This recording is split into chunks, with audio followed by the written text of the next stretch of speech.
Hey everybody, I just pulled into work on a cloudy Tuesday morning and I'm surprisingly in a great mood. Something that I was doing on the way to work today is I decided not to play any audios or play any radio or play any CDs or Pandora or anything like that, and just allow myself to sit in silence for about the 20-minute commute that I have to work. And just sort of pay attention to the kinds of thoughts that go to my head or go through my head, and try to do something that I learned in a book that I was reading before I went to sleep last night, something called capturing your thoughts. And it's actually pretty fun to get inside of your own head and take a look at the different thoughts that are going through your head. I know that with reading a lot of the books that I've been reading, personal development, your subconscious mind, and how to get in touch with your subconscious mind and how to communicate with it to get you to do the things that you need to do and to get the things that you want to get. And that's all good and everything. But I've always thought of myself as not a very imaginative person.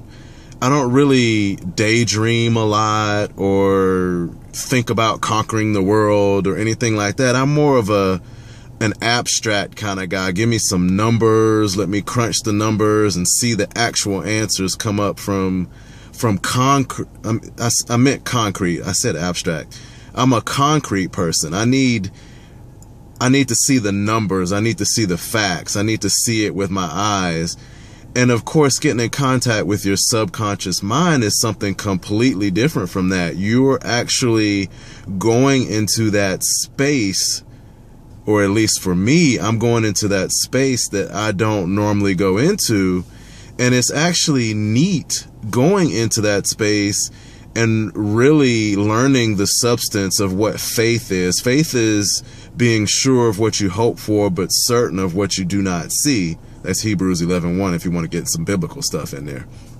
But for real, that's what this faith thing is. That's what belief is. You've got to be able to go into that space where you can't see things, where everything is not empirical. It's not numbers, and crunching a formula. So that's something that I wanted to create this video to talk about while it was on my mind. And of course, I'm also dealing with procrastination. I could have done this video later on in the day, but it's actually pretty profound learning how your brain works on different frequencies, and how by catching those thoughts, listening to your brain as it says these thoughts, both good and bad, and learning to control them. Something else I've been learning as far as the law of attraction, you want to attract good things to yourself.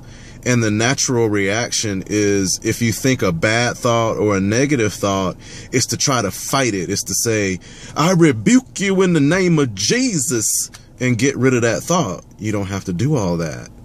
You want to be in touch with all of your thoughts, both good and bad, and you don't want to fight the bad thoughts. What you need to do is recognize those bad thoughts for what they are, or those negative thoughts for what they are. Embrace them. Don't fight them. Just sort of let them swirl around you and just sort of die their own death. You don't have to fight them. Just let them die their own death, and you just hold on to the positive thoughts. So don't try to fight those negative thoughts that you have because you're trying to attract these positive things to you. No, realize that those thoughts are real. All of your thoughts aren't going to 100% be positive. That's not real, folks. That's not realistic. So don't even think along those lines. Get your negative thoughts, get your positive thoughts, get used to capturing them, get used to having and thinking those thoughts. And that's what I think is the key to getting in contact with my subconscious mind and learning how to listen to the good things that my subconscious mind is trying to tell me. And that way I'm not in this constant battle with my own mind. And I also discover that it's not that I'm not an imaginative person. It's just that I've never taken the time to go into that realm, to actually get inside my own head, because a lot of us think if I get in my own head, it's going to get scary up in there. And it might, but you got to learn how to go in there, get the stuff you need to get out of it, and just sort of recognize and then let go the stuff that you don't need. So that's very profound to me. I hope it was profound to you. Capture your thoughts, get inside your own head and be happy with it, and don't fight the negative thoughts. Just deal with them. I know I've repeated myself a whole bunch of times, but anyway, I need to run into work right now. Yes, work. I was a little bit early, so I definitely wanted to go ahead and create this video. I just got through reading this book called Theta.